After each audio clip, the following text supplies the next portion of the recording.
Life Beyond Labels is a Quiet Loud Studios production, proudly featured on Sports E Media. Discover more at quietloudstudios.com. Background music created by Yo Crane.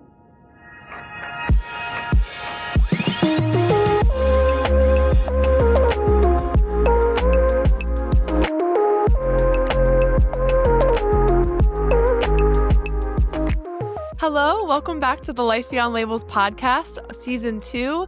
Thank you so much, as always, for listening. We really appreciate you joining us today. And I'm just excited to get right into it today with our incredible guest, Dr. Scott Lynch.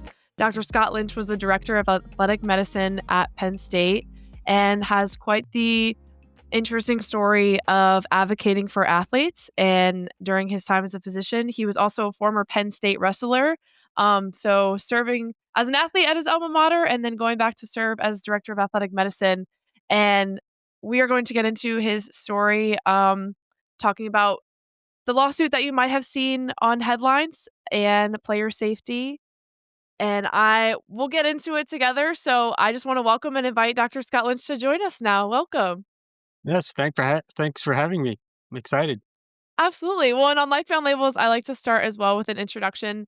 A little bit beyond the labels, we'll go back to the story, but we've only had one conversation. But I will say, in talking to you, y'all, Dr. Scott Lynch is as genuine as you will find in terms of truly caring about his players and the patients that he serves. I just felt a true authenticity from him. So I'm really excited for you all to hear his perspective on his story. And just, I'm sure you will feel the same in the way that he talks and is very, very humble about all that he has done and moving the needle forward for athletes and physicians and all kinds of incredible work. But I just wanted to welcome you.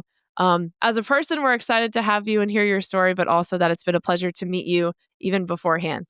Well, thank you for the compliments. Uh, Try not to get too much of a big head. I'm not perfect, of course. So I just, you know, try to do the best I can like everyone else. And that's exactly what I'm talking about. Very humble. But so to kind of get started on your journey, you had no intention of going into sports medicine. Can you tell us a little bit about the start of your journey as a wrestler at Penn State and then how you ended up moving forward into this career? Sure. Yeah, I was actually an electrical engineering major. I started out at the Naval Academy for a year on the wrestling team there as well, of course. But for a variety of reasons, it wasn't for me. So I ended up transferring to Penn State. Again, was an electrical engineering major. I really picked that because of my love for music and had aspirations of designing stereo equipment. But throughout my career, I had a lot of injuries. Uh, Nothing super major, but I did tear my ACL my senior year of college. Uh, did not have a reconstruction at that time, but the techniques back then weren't very good. I did have a knee arthroscopy done in January of that year. I was able to make it back for the end of the season, the 2 weeks before the qualifying tournaments for the NCAAs. And because of those issues, I got interested in medicine. I didn't go to med school right away. I actually got a master's degree in electrical engineering as a grad assistant wrestling coach at Penn State. But through that, and I had a friend who was setting up a podiatry practice back home, and that seemed kind of cool. So I ended up deciding to go to medical school. I mean, that's such a huge jump going from a master's in electrical engineering to pursuing medical school. You also had, so I think you mentioned a doctor or a staff that was kind of integral in that sway of decision as well that impacted your experience. Can you share a little bit about Yeah, that? well, all the people that took care of me through high school and college, Dr. Kalinak was the team physician at Penn State at the time. He operated on me twice. Actually operated on me and my older brother the same day, back to back. Oh my Kind of gosh. interesting. Yeah. At Hershey Medical Center. So those things impacted my life, and they helped me reach my goals as an individual, and that was important to me. And I wanted to give back and try to help other people reach their goals by taking care of them as I got taken care of, throughout my life, really. Yeah, absolutely. Well, I think it's very admirable to go and make this life change and this career decision. Um, to pursue medical school is just very difficult. My best friend is actually in medical school right now, and I just have so much respect and admiration for everybody studying to pursue medicine. But so you finished medical school. Well, just as an aside, this might sound weird, but engineering was far harder than medical school. So, Was it? yes. I mean, uh, both, yeah. I also respect and admiration. My other best friend is an engineer, so I am somewhat familiar with just like how much studying and how many hours and the dedication that it takes to pursue fields well, like that. it's so abstract. You can't physically hold on to the electrical engineering parts. Um, so, those are the smart guys. Like Us theoretical. stupid people go to medical school. No, no, that's not true. um, but anyway, so you finished medical school, and then how soon after did you start working with Penn State football? Well, that was pretty long after I graduated from med school. I had to do my orthopedic residency, which I did in Vermont. And then I did 2 sports medicine fellowships, which is an extra year of training in a subspecialty within orthopedics. So the orthopedic residency is 5 years, and then I did fellowship at the Cleveland Clinic, and then I did a second fellowship at the Karolinska Institute in Stockholm, Sweden, and then it ended up here at Penn State in Hershey, which is where Penn State's medical school is, in 1998. I didn't start taking care of football until 2013. Wow, okay. So you started with in 1998 with Penn State, but then started taking care of football in 2013. So you were with the university. How did it feel to go back to your alma mater in a different way? Uh, I mean, it's good.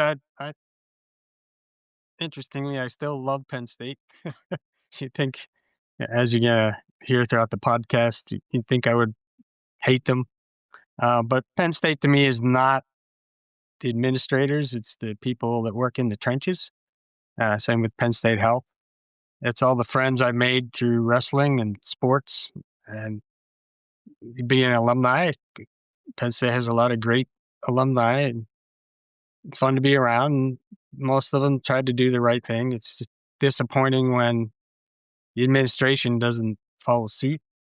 I'm actually trying to help them, Mhm. even though they don't realize that, which is disappointing. So I'm going to keep going until somebody does something to protect the student athletes.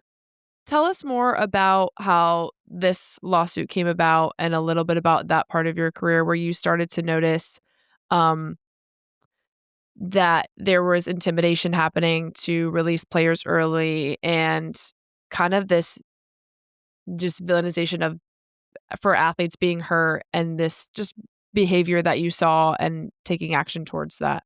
Yep. Sure. So 2000, as I said, 2013 was when I started taking care of the Penn State football team up in State College. A year later, I was named the director of athletic medicine, which meant I was in charge of all the other docs and the athletic trainers that were taking care of all the teams. I physically only took care of football still, but was in charge of policies and all those other things that go along with that. Uh, that came out of some of the fallout from the Sandusky issues. There were a lot of changes, of course, at Penn State at the time. So that's kind of how I got in. I didn't ask to be put in there. They asked me to do it, and the university is 100 miles from my house, so it was a bit of a challenge uh, with my family still in Hershey. But My son was in school up there, so that helped. Uh, so I agreed to take it on to help my department and help the university. First year went great. Bill O'Brien was the coach. He was phenomenal. Never once tried to influence any decisions of the medical staff. And it was pretty much he asked us what was going on, and um, whatever the answer was, he accepted it, and it was next man up. That changed with the hiring of the next coach a year into my tenure there, which was James Franklin. He started to try to put pressure on the medical staff to change medical decisions, really not for the kids' benefit, but for his benefit and the benefit of what he felt was the team, putting those things ahead of the patient. And that to me was not acceptable. And we, of course, pushed back on that. When I say we, it's not just me, it's the rest of the medical staff. Tim Brame was the head athletic trainer, and Pete Seidenberg was the primary care sports doc, the two main people that I worked with. We really worked as a team together and pushed back, all of us. I get most of the credit, I guess, but it really is not just me. I shouldn't get all the credit because they were really instrumental in helping me to do that. Sure. Well, and especially around that time, right? So this would have been about 2014, 2015. To use, obviously, there's a multitude of other injuries, but to use concussions as an example, with concussions becoming their awareness increasing around concussions, I imagine a lot of the pressure that used to be able to be directly placed on players to come back is now redirected towards the medical staff because you can't really directly push players to come back, but you can pressure the medical staff to release them early so that they're capable of coming back. Would you say that that's accurate Yes, or so no? there's more pressure now, I think, on the medical staff than the kids, especially with concussions. The coaches kind of stayed out of that because they realized that was a liability issue. Mm. But with the other injuries, uh, I did find out later that they would put some pressure on the kids as well, uh, but they definitely tried to influence the medical staff. One of the early incidences was one of our star players had a high ankle sprain, and he wasn't ready to come back. But the medical staff got called into Coach Franklin's office, and he sat us around a table with a bunch of other coaches, with him trying to control the environment and trying to get us to let him play. And then after we said, no, we're not going to do it, then he went to the player and said, no, you shouldn't play because it's not good for your health. So he was trying to work both sides of the equation. There's the engineering me coming out. Uh, both sides of the equation to make it look like he's being the good guy to the player Mm. when he's really pressuring the medical staff to change that decision. That's interesting. So not even directly, really flipping, like just doing a 180 and making it look like he cares about the health, but like for you to see behind closed doors that there's more care about coming back and winning and competition and money. And we'll get into that in a little bit. But so you push back for these players to not be released early, and you're really trying to protect their health based on your recommendation as a professional. So then over the course of a few years, they let you go. Can you explain like what happened then and why you feel they let you go and kind of what transpired Yep, from that? sure. So I was in that role for 6 years. 2019 is when they removed me. Uh, what they claimed was that I was not a full time resident of State College, but I had bought a condo that I still own in State College. So I would spend half my week in Hershey and half my week in State College at the condo that I purchased with my own money. I didn't ask for any additional money to buy that. Uh, and I thought it was a pretty good investment, so I wasn't too worried about it. Um, but their claim was that I wasn't available, which is kind of ludicrous. And I had a number of run-ins with Coach Franklin and some other issues with some other coaches as well. Uh, and I had been telling my boss, Dr. Black, for many years that this was going on and that they're going to try to get rid of me because I won't give in to his demands. And that's really my view what happened. And the jury agreed with me. And that's why I think I won the case. Yeah. So, for those that aren't familiar with your case, so you ultimately won, is it $5.25 million in damages for wrongful termination. Yep. Throughout this And process, yeah. so 5 million of that was punitive damages, 250,000 for what was for my lost wages. Punitive damages are very difficult to get. Sometimes the judge won't even allow you to ask the jury for those. But the judge allowed that, and they awarded, well, really punished the defendants $5 million, and that's in the law. That's for egregious behavior to stop them and anyone else in the future from doing this kind of behavior. Yes, thank you for clarifying that because, yeah, it's definitely important to note that those damages weren't like all of your wage. It was because of this behavior and all of the evidence that was brought forth to kind of exemplify the problem that was going on with exploiting players and trying to bring them back and pressuring medical staff and a lot of really egregious behavior from athletic staff. And from my understanding and what we've talked about and kind of what I've been able to gather from your story is that this was like a very long case. And in one of the instances, you were unable to use records because of the integrity officer. And we talked a little bit about how the integrity officer position was put into place after that previous scandal, but it was kind of an exploited position. Can you share a little bit about that? Because I think that's important to talk about. Yeah, that's to me one of the worst parts of this whole thing. The integrity office was put in place after the Sandusky issue, and it was supposed to be an independent agency. Originally, it reported to the Big Ten and the NCAA under the consent decree. When the consent decree ended,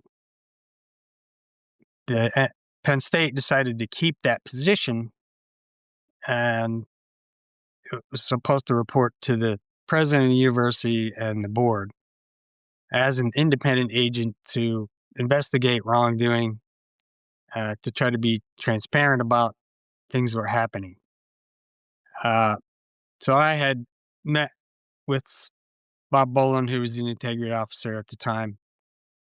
I would meet with him once every other month or something like that, once a month maybe, or if something was happening, uh, we'd meet more frequently.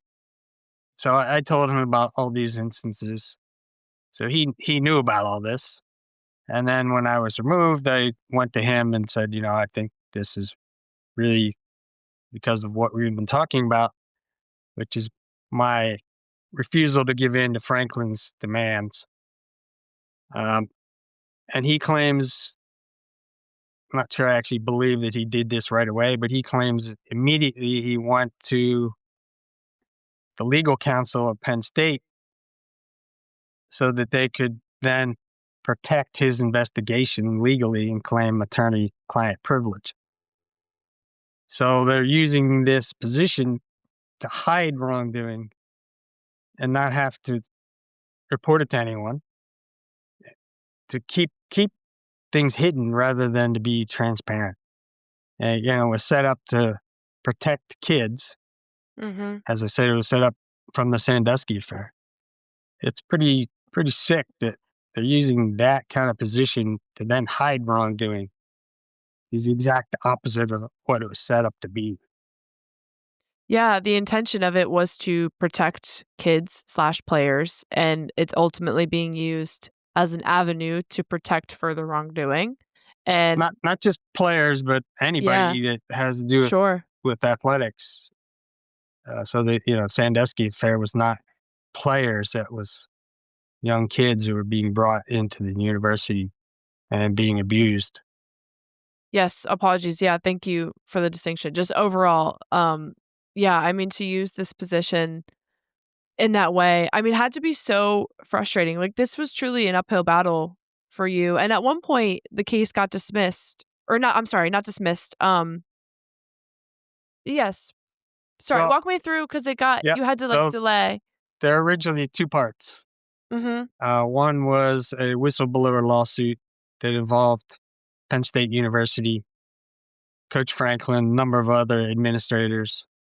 Uh, Penn State Health was also in that, as well as Dr. Black. That part got dismissed because the judge ruled that I didn't file it on time, That's right. and which I don't think was the correct ruling. But he ruled that the clock started the day they told me I was going to be removed, not the day they actually removed me. Um, which doesn't make any sense if you think about it, because if I try to file a lawsuit, someone tells you I'm going to remove you in 2 weeks, and I file a lawsuit, then I haven't suffered any damages, so I don't have the ability to file a lawsuit until the damages actually occur. Sure. But that's water under the bridge now. The second part was a wrongful job consequence, which was against my employer, Penn State Health, and Dr. Kevin Black. And that's the part that went forward. It's really the same facts. So that took 5 years to get to court. Well, and something that you mentioned to me prior, if you could share, is you were suing and you were also working alongside essentially the the institution that you were suing. Can you like explain how that felt, the dynamic of that, um, the logistics of that a little bit more? Yeah, so I never got fired from Penn State Health. They Mhm. removed me from my role as director of athletic medicine and taking care of the football team. But I continue to work for Penn State Health, who was the people I was suing. um, Dr. Black also was in clinic for about 2 to 3 years after I started the lawsuit. On Monday mornings, at the same time I was there in the same hallway. Uh, so it was a little odd. Uh, but I kept going. The people in my local environment are awesome. Nobody said a negative word to me ever. They all privately would come to me and say, "You're doing the right thing. We know what's really happening, and keep going." Um, so work was never really stressful or a problem. In fact, in the middle of me suing Penn State Health, my employer, they put me on the hospital ethics committee, which is which is comical if you think about it. The jury heard that; they actually laughed as well. Um, so I don't know what it says, but it I certainly mean, doesn't say I think it's a testament to your who you are as a professional that here you are, like essentially suing Penn State, but you're so aligned with why you're doing what you're doing, which is it's just coming from the right place. So for them to put you on an ethics committee obviously serves well to your image, but it's not just about your image, it's about like where it's coming from and the integrity of that for you. But I think that is really it speaks volumes. So it's just what a crazy dynamic to be working, but also have your colleagues support you, but also just be kind of intertwined in this situation for several years. Yeah, it's a little weird. people people don't think I'm quite right, so I guess it fits with my personality. Uh, um, so also during this time, so it ends up kind of getting delayed, but ultimately worked out well for you because you actually had like player support. Can you share a little bit about kind of towards the tail end of ultimately winning this case, what that was like? yep, sure. So the trial actually started, I think it was in March, the first time. It went for about 20 minutes, and then a mistrial was declared because the defense brought up the other half of the case that got dismissed and implied that it got dismissed on merit. So that essentially taints the jury. So the mistrial happened and it was over in 20 minutes. Then we had to do this again.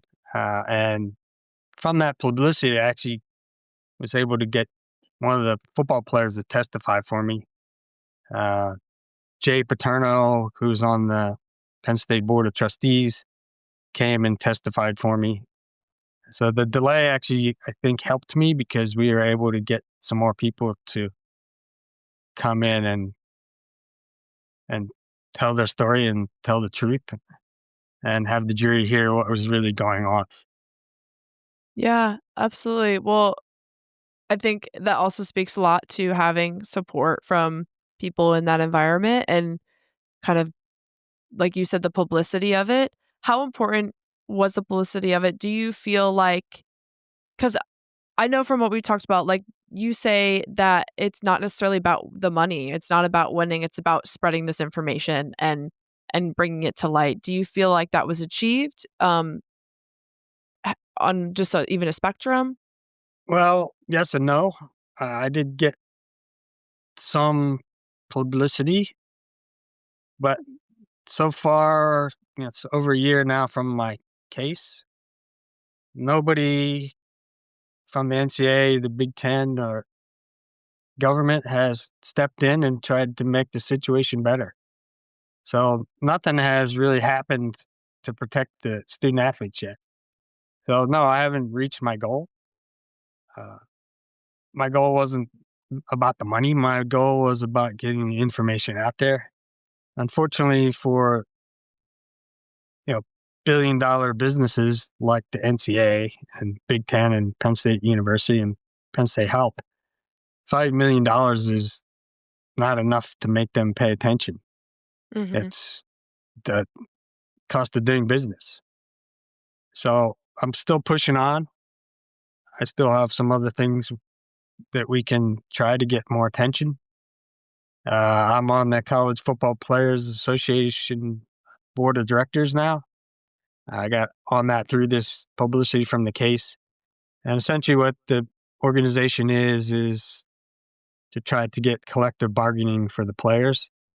Uh, I think it's clear now, especially a year after my case, that none of these entities are interested in trying to make the problem better. Mhm. Uh, that the only way now is for the players to help themselves with some collective bargaining so they can themselves try to get measures in place to protect themselves. Yeah, so that's a fantastic segue into a little bit more of what I wanted to ask you about, which is what does appropriate change look like to you? Like, what would you want to see in an ideal scenario and towards progress? Yes. So my idea actually, I came up with this idea not by myself, with Bob Boland, the integrity officer. He and I talked about this a lot before I was let go, which is to have an independent agency, kind of like the drug testing agency, Drug Free Sport, that is in charge of essentially the medical care. So they could embed a medical person at each university who would be in charge of hiring and firing of the medical staff and oversight. So their job would be, again, to hire and fire docs and athletic trainers and possibly even strength and conditioning coaches. 'Cause they get pretty out of hand sometimes. Um, and then go around and talk to the players, talk to the coaches, talk to administrators, see if there are issues, and then address those issues. So it's completely independent. That person would not take care of the athletes themselves, so you could remove any conflict of interest.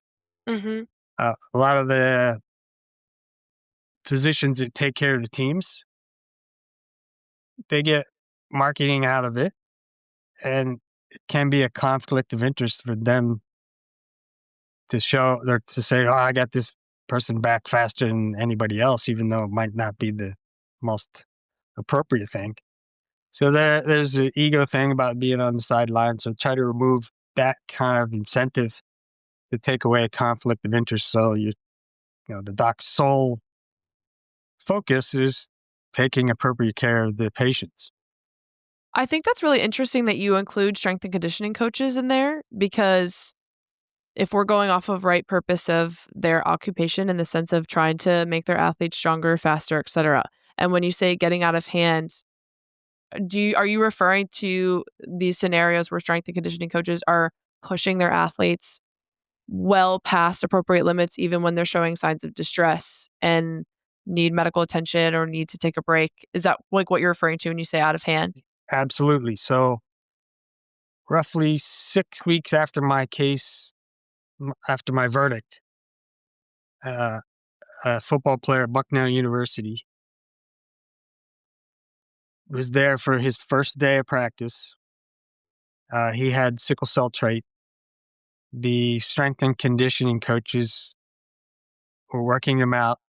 The kid went into a crisis, got rhabdomyolysis, and he died 2 weeks later. That's That's that's awful. what I'm talking about, and Wow. that's you think that would be at the forefront of their mind. Wow. Bucknell's 9 miles from where I grew up in Yeah. Mifflinburg, Pennsylvania. So there was all kind of publicity about my case around that area. It's about 45 miles or 60 miles north of Hershey and 45 miles east of Penn State. So there's all kind of publicity. Everyone around that area knew about my case. And yet this still happens. It's just mind-boggling. Yeah, that is absolutely tragic, and it's something where, like, it really is, like, life and death situations when we're talking about these medical issues, and I think sometimes that gets lost in sports. We think it's just about coming back on the field, and the reason behind even just this case and pursuing advocacy is the idea that it is a lot more than just coming back on a field and participating. It is life and death, and tragic, tragic situations like that occur, Or and it not, continues to occur. you know, death obviously is the most extreme example, but Sure, just long-term health consequences uh, sure. of putting people back when they're not ready. Concussion stuff is a great example of that. Is putting people back or forcing, putting pressure on kids to go back in when they're not ready. That's just Yeah. not appropriate. Well, I think the solution that you propose is a really fantastic one in the sense of a third party element. And that I think just like you even said, right, there's a lot of great marketing in being on a sports team and serving their athletes and just we just can't help it. It's high profile and it's interesting and people like to be associated with that. But then there becomes that conflict of interest when you're now reporting to these people and you don't want to lose your job or you don't want to lose the status or you're involved in the community. And so maybe you'll bend something here and there to make sure you stay in good graces, even though it starts to lean towards potentially the something that's not going to benefit your patient or the person you're serving. And it might start out as something minor, it might seem something small, but that conflict of interest is really important, whether it's on a small scale or an extreme scale. So I think you proposing, also just the idea of being very solution focused. I'm super passionate about just handling conflicts that way. And you have to share the problem in order to talk about the solution, but being solution focused. And I think we hear this phrase, I hear this phrase in podcasting a lot where it's like, we don't talk about this enough. And I think we talk about some of these issues like a lot, or like these issues are talked about, but there's not a lot of action being done towards them, or the right people and the right places aren't talking about them in rooms where decisions are being made and those types of scenarios. So it's being talked about, but it's so important to like really talk about and focus on what are some solutions that you can continue to bring to the table and bring to the table so that one day that they hopefully become instituted in policy and things like that versus only focusing on the problem, which I think sometimes um, people can get stuck in, and that's not a bad thing, but really thinking about what is my solution and always trying to move forward towards that and come to the table with that. Yeah, I'm under no illusion that any solution is perfect. Mhm. People still gonna make mistakes. People are human, and sometimes giving in is not even a conscious decision, but you have a bias now, and we're trying to get rid of those biases. Sometimes it is a conscious decision, and unfortunately, I think the conscious part of it is probably more prevalent than we think. Uh, but there's also the subconscious bias part of it that you may not realize that you're doing it to keep your position, but you do it because you know I don't know, you're just biased in that way. So to try to get rid of the bias as much as we can, so that they can focus on taking care of their patients. Yeah, absolutely. Well, I find that solution really interesting as well because I think having come from like studying, I'm not having gotten my master's in social work, and pursuing that professional route as well as like the mental performance route. I also think even in that field, having a third party for sports psychology and social work and things like that is so important to just truly remove yourself from that athletic director standpoint. It's interesting. As you know, I'm very passionate about a lot of the things that you're talking about from personal experience, whether that be coming back from injury, dealing with situations of power like that, and poor behavior from coaches, poor responses from administrator, or even third parties that were in the room with me that were supposed to be a third party and they were sitting there one wholeheartedly siding with the administrators and just asking, well, why don't you just quit? If you don't like it, why don't you just quit? Like personal problem when they were supposed to kind of be the third party neutral person. And so you just see so much of that. And I think trying to come to the table with those solutions, collective player bargaining, third party. Even I know when I was doing some of my own advocacy, I would love to like even get your thoughts. A lot of some of the things that I was trying to write down as well is one being making surveys more anonymous. Like even the end of year surveys are supposed to be put into place to get regular feedback or get anonymous feedback. But in reality, you give your email, you have to list your year and your scholarship status and your position essentially. And so it's not really anonymous when you're also giving away all this personal information. Nobody feels safe.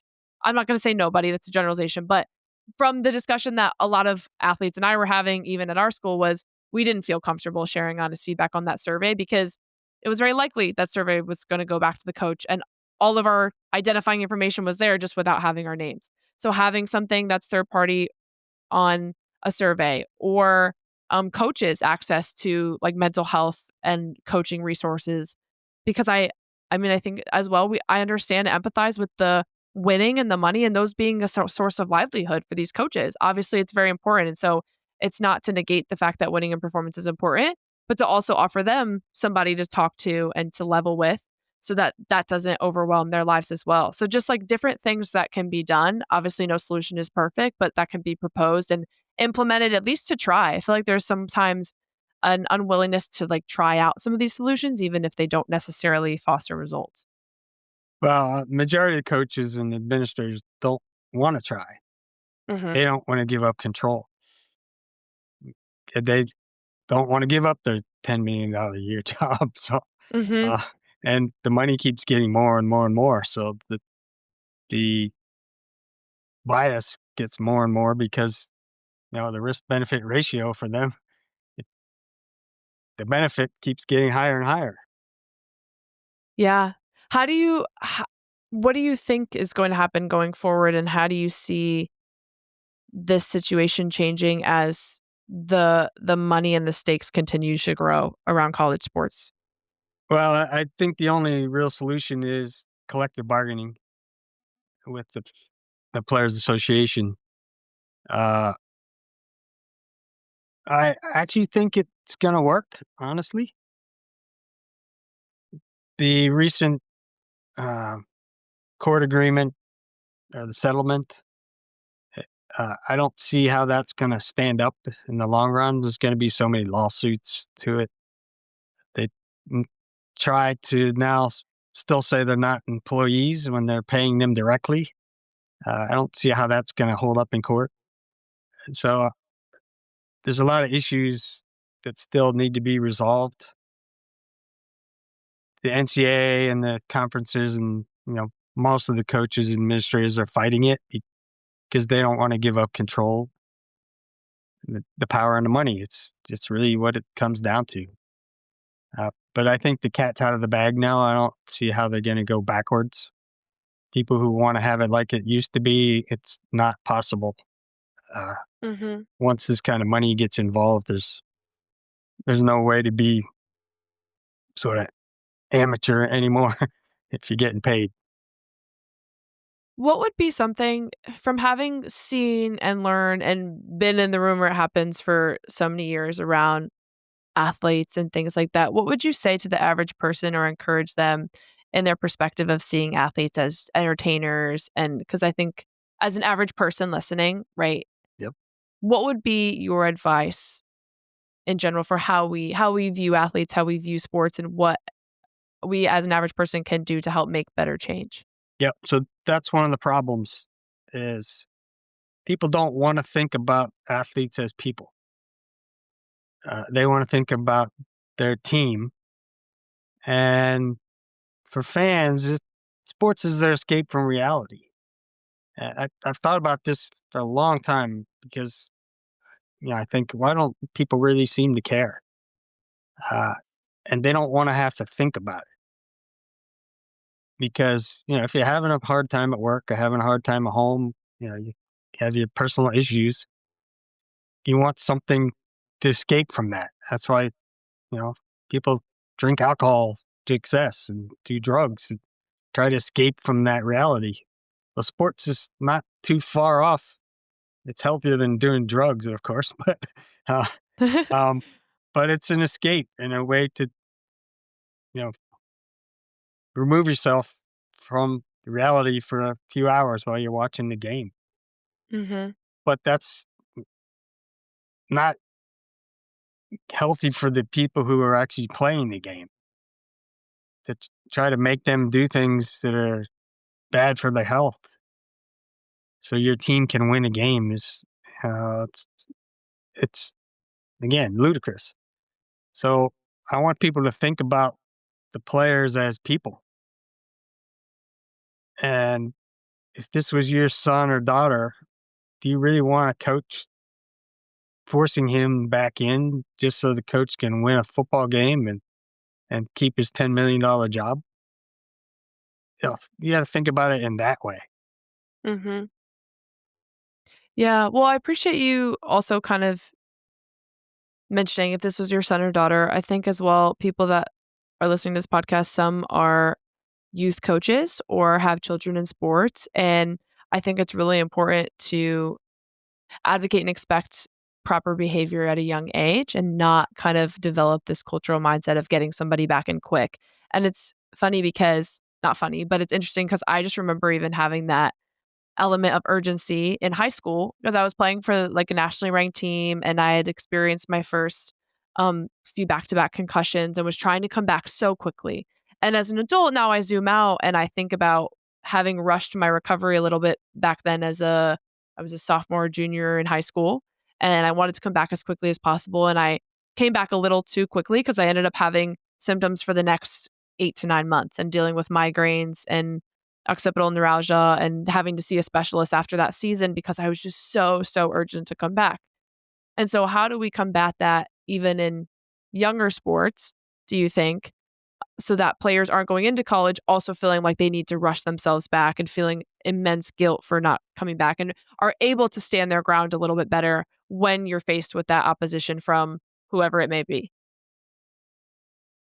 Yeah, that's a difficult question, of course, because I'm not against people playing when they have some kind of injuries. Mhm. Uh, but life's about risk benefit ratio. And again, you're going to make some mistakes, but you try to explain to the patient and the athlete, here are the risks and here are the benefits to you. Um, and try to explain it in a scientific way as you can. Try to keep emotion out of it. Mhm. Uh, you know, I wrestled hurt all the time, but it was my choice. Uh, Fortunately, I think I made the right decisions. I ache from some of the injuries I had, but for me, it was still worth it. Um, so trying to be realistic about the situation. If it's a concussion and the kid says, "Well, I don't care if I die," that's obviously idiotic, and Mhm. then I have to step in and say, "You're just not thinking correctly. And Yeah, they're you're just obviously just irrational." struggling, yeah, with that symptom of irrationality and denial and different things that are happening at that time, yeah. So trying to figure out the risk benefit ratio for that patient and trying as best you can to make sure the coaches aren't trying to influence that equation. Mhm. Um, talking to your patient. I spend a lot of time trying to tell my football players that if anybody is trying to influence your decision other than you and your family, let me know and I'll try to take care of that because that's not appropriate. So, in your situation, if your coach was pressuring you to play rather than you yourself, that's not good because that biases the equation for Mhm. that person and not for the patient. I don't know if I'm explaining that very well, but No, I definitely understand. I think it's also important context to share because, like you said, you're not adverse to somebody coming back and playing, which like if you're looking at your lawsuit and one might assume that you're just completely risk averse and that's not the case. Um and so not I me. think that's an important distinction. And even for myself when I look back at the high school situation, it definitely was a self-imposed urgency and it wasn't my coach, but I also appreciate that as a professional you stated that to your players because I think it gets really difficult for it to not feel like out of their hands. And in college, it was a very weird scenario in terms of being pressured, but at the same time being pressured not to come back. It was like a very odd thing. And so I just appreciate that as a professional, you would even just include that statement of don't let others sway your decision. Cause I know I felt a lot more peace in when I really did decide to hang it up and knowing that it was completely informing my decision. I no longer Mhm. wanted to risk brain damage, and that was, like, very concrete for me to make, but not having all these opinions swirling around and pressuring one way or the other. Because I also think I had a very strong, like, sense of self at that time, but if there was a different time that I was dealing with that situation, I may not have, and so I think that's a really good thing to add. Um Well, hopefully you had good family support. And if you take your situation to someone who's from a poor neighborhood and doesn't have a lot of family support, that gets even more difficult because if the coaches are pressuring them, they kind of look at the coach as a father figure, a- and they may not be doing the right thing for the kid. So if the medical staff doesn't look out for that person, nobody's looking out for them. Yeah, absolutely. I felt very lucky in the family support that I had, and I think also that in some of those situations too, where players really rely on the money, and because they might be literally supporting their families and sending it back home, it's a completely different situation. For me, I was very lucky. I could stay in school and have a home and be fine because I had family support. And so hanging up my cleats didn't mean losing out on that necessary income. And for some players, that's the case. And so having medical professionals advocate for them. Yep. And sometimes you see the parents, they see that this player or their kid as their way out of poverty, and they'll pressure the kid into playing when they're not ready. And you have Mm, to be cognizant of that as well. That sometimes what the parents are advocating may not be the best thing for the kid either. And sure. you have to work through all those things while you're going through the risk benefit ratio discussion. Yeah, absolutely. Well, I want to just jump back because I had a question I wanted to ask you, which was what made you decide the route of a lawsuit? Because I just remember personally, and not to add my personal information into too much of this episode, but I know we talked about it and you told me to share a little Yep. bit. Maybe I'll Yeah, I share want a you to little more. share that. Yes. Um, So I guess maybe I'll talk about it a little more at the towards the end of the episode. We can switch gears a little, but I remember wrestling with the idea of a lawsuit and deciding in my case that that just wasn't the best route at all. But was advised that I could have potentially done that route, but didn't feel like it was going to bring as much benefit as it would kind of detriment to what was already happening. So for you, what made you decide to go that route? So I initially tried giving those recommendations that we talked about. I gave those. They were a little bit different. It was going to be under the independent medical person who was in charge of hiring and firing would have been on in the integrity office. Because at that time I didn't realize the integrity officer was going to lie essentially. so You so I was wouldn't think so. yeah I was going to house it under that position instead of a completely independent position.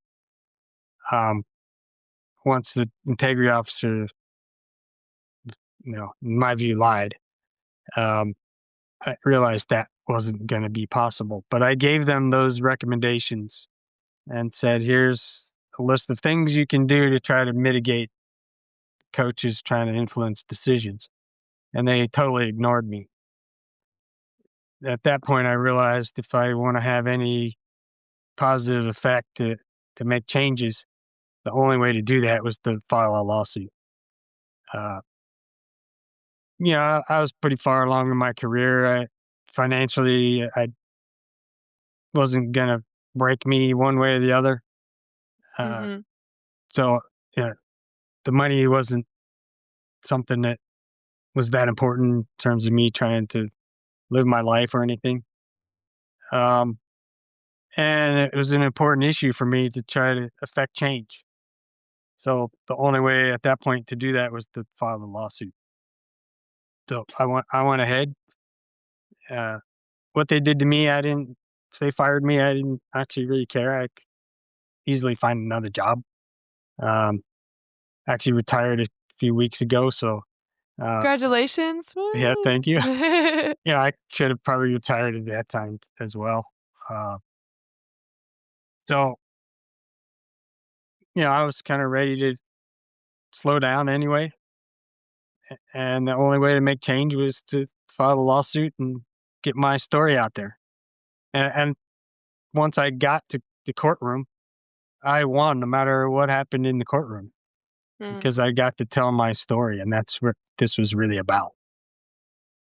Well, thank you. Thank you so much for sharing your story, and I just appreciate your approach with it in the genuineness of just like why you are advocating and why you're sharing your story, and it definitely comes across. And just have appreciation for my athletic trainer and my doctors that took care of me, and so to see doctors like you that are advocating and willing to just put those things on the line because you truly believe you're doing the right thing, um, is is admirable, and I hope to see a continued trend of more physicians like that and just more people like that that are caring as people about people as human beings before entertainers and before performers, as difficult as that may be with all the outside distractions and the money and the other important things that sway our decisions because it's just our human nature. But I appreciate just you sharing your story. It's a really important one, and I hope to also spread it just to continue to raise that awareness and share. So thank you for telling it to us today. Really appreciate it. But I'll just add two things onto that. As I said before, I actually am a risk taker. So, this was a risk. I wrote a bull for my 50th birthday, a real live bull. Did you You can wait, look it like a up real on one? YouTube if you want to see it. Yeah, a real live bull. It's a very short video. I didn't stay on that long, but but, but I'm a risk taker, so that was part of going to court. Um, I'm people think I'm a little nuts, so uh, it's okay. I'm fine with that. Um, so people are like, "What are you crazy? You're suing your employer?" Well, this is the only way to get attention. Uh, and then, as you mentioned, I hope that my case can spur other people to come forward because this is rampant. It's not just Penn State. That's the whole Mhm. point of this. Is it's going on all over the country. So I hope other medical people are willing to come forward. I hope players are willing to come forward. These players are scared. If they come forward, they get blackballed. If they want to either play football in the NFL or even if they want to stay on the team they're on and get playing time. If they come forward, they risk all that. So players are really scared to speak up. So hopefully my case shows that it's possible to speak up and still, come out on top. And you don't have to be afraid anymore. Thank you. Absolutely. Thank you for mentioning that. I appreciate that as a former player, and I think you are absolutely correct in the sense that I didn't realize how unfortunately common um these types of situations are until I got to the other side of it and was just reading and hearing about all these different things. And when I was kind of going through my situation as well, I remember, um, I guess I can share a little bit. I don't want to take this up, but you told me to mention it, so I'm gonna go ahead and mention it. Um, as I was kind of beginning to bring light to things my junior year of college, a lot of it was because I was talking with my teammates at the time who I was meeting with them and they did not want to go to administration. They were scared of losing their scholarships. They were scared of retaliation. They were just genuinely um did not want to go and were intimidated. And I had gone to our administration and asked them to meet with players because I knew as well as a 20-year-old, I was like freshly 20, I didn't want to come to the table with all the secondhand information. Well, my teammate said this, my teammate said that. Obviously, I just wanted to approach it as a mature of a perspective as possible. And so it was me and my athletic trainer and our sports psychologist who were all sharing concerns. I talked to them at length about it. We kind of went as a unit. And I was thinking, okay, at least they're going to maybe start an investigation.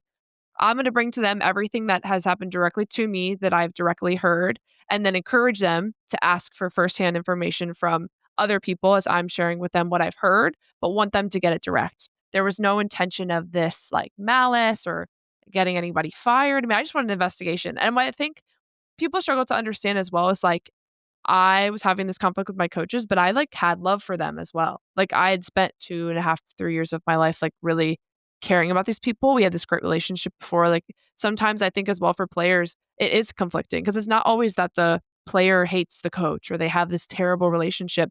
Sometimes you start seeing this pattern and you start seeing things unravel before your own eyes where it was good before.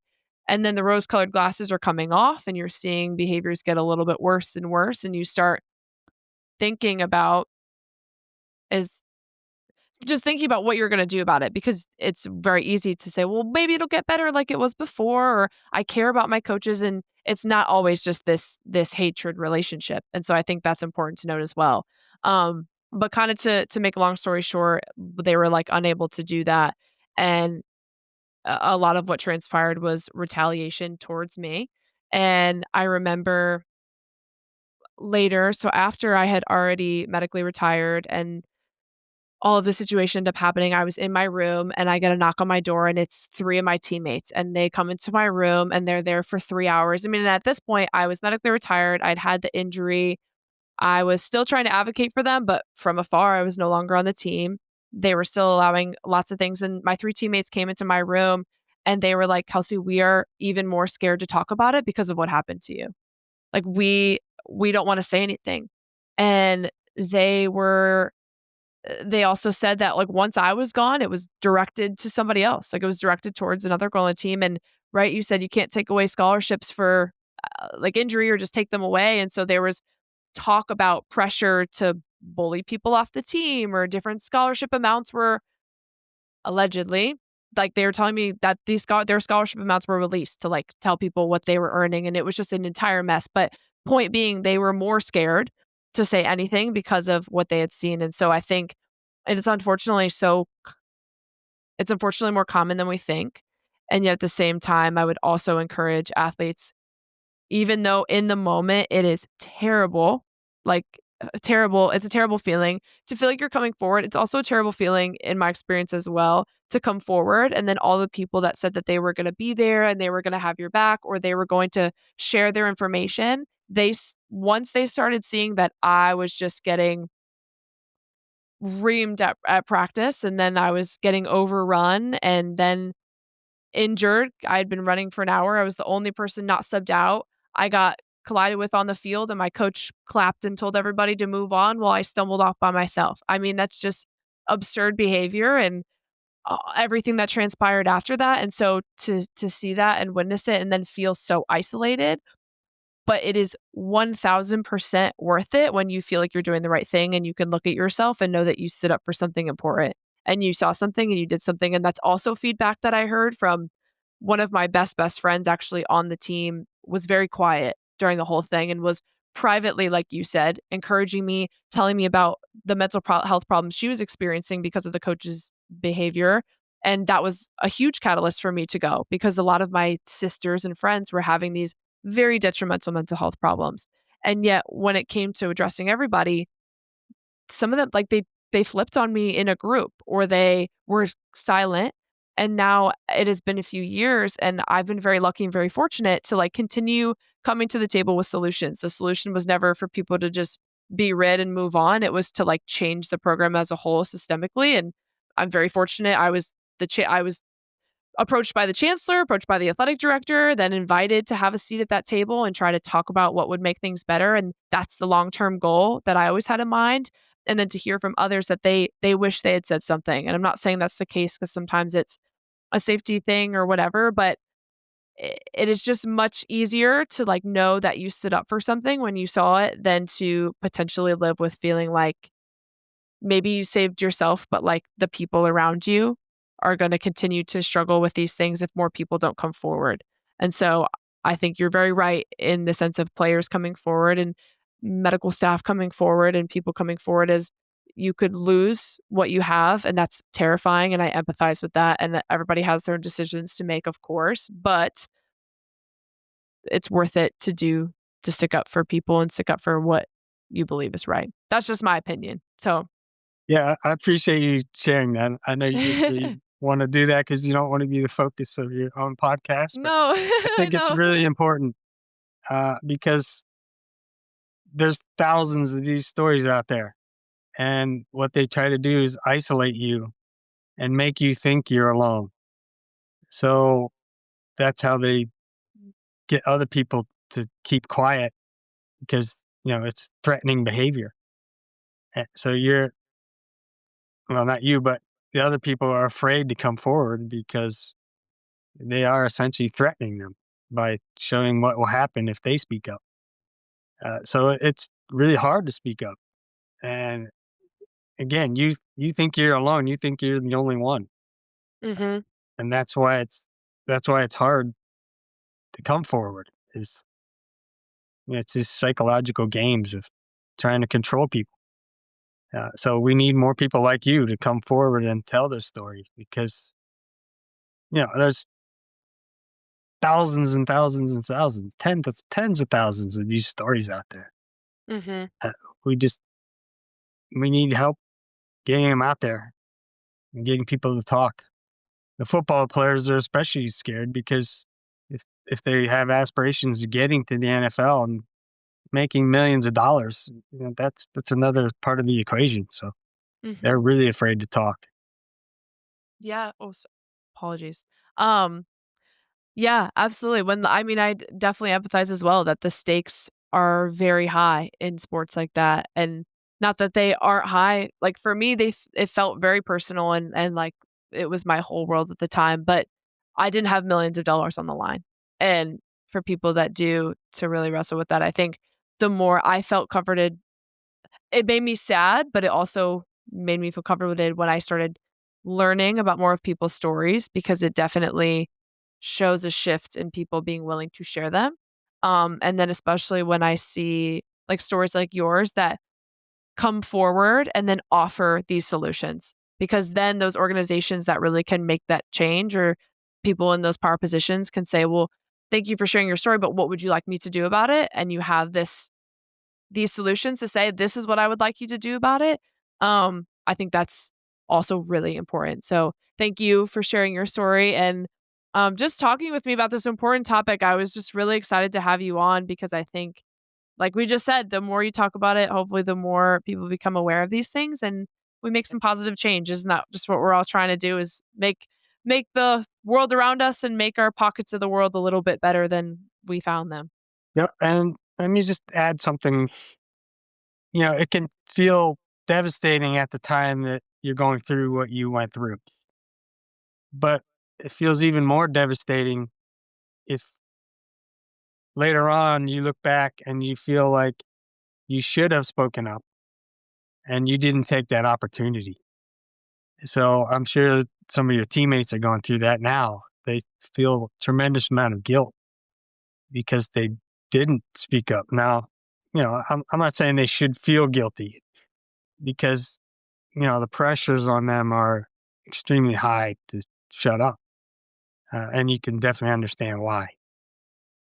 But it helps to speak up at the time, I think, for yourself. So if you didn't do something when you could have, that's a hard thing to live with sometimes. And that's Yeah. part of the reason that I did what I did is if I know these things are going on as a doctor and I don't do anything, I'm no better than they are because I Mhm. haven't taken the opportunity to try to make things better. Yeah, that's yeah, I appreciate you sharing that too. Like I remember going through that reflection as well, and when you just look at your choices and it's like I could stay quiet and this is what would happen if I did, and maybe I would get on their good graces and maybe I would play and da da da da da, or I could go this route and potentially lose it. Um and wrestling with that, but just making making that decision is hard. Um Well, you but lost something, necessary. but you gained something more important in the long run. Mhm. Yeah. Yeah, absolutely. So, thank you. Thank you for encouraging others to share their story and just to go back as well, yeah, like wrestling with how am I contributing to the problem if I'm staying quiet? I'm either gonna I was going home and complaining like every day, and we were all complaining to each other about how bad it was and all these different things, and it was kind of just like a moment that hit me that was like, I could either continue to complain, but who am I to complain if I'm not doing anything about it Mhm. and I'm not trying to change it? So I could either stop complaining and be quiet and like deal with it because this is a walk awayable situation.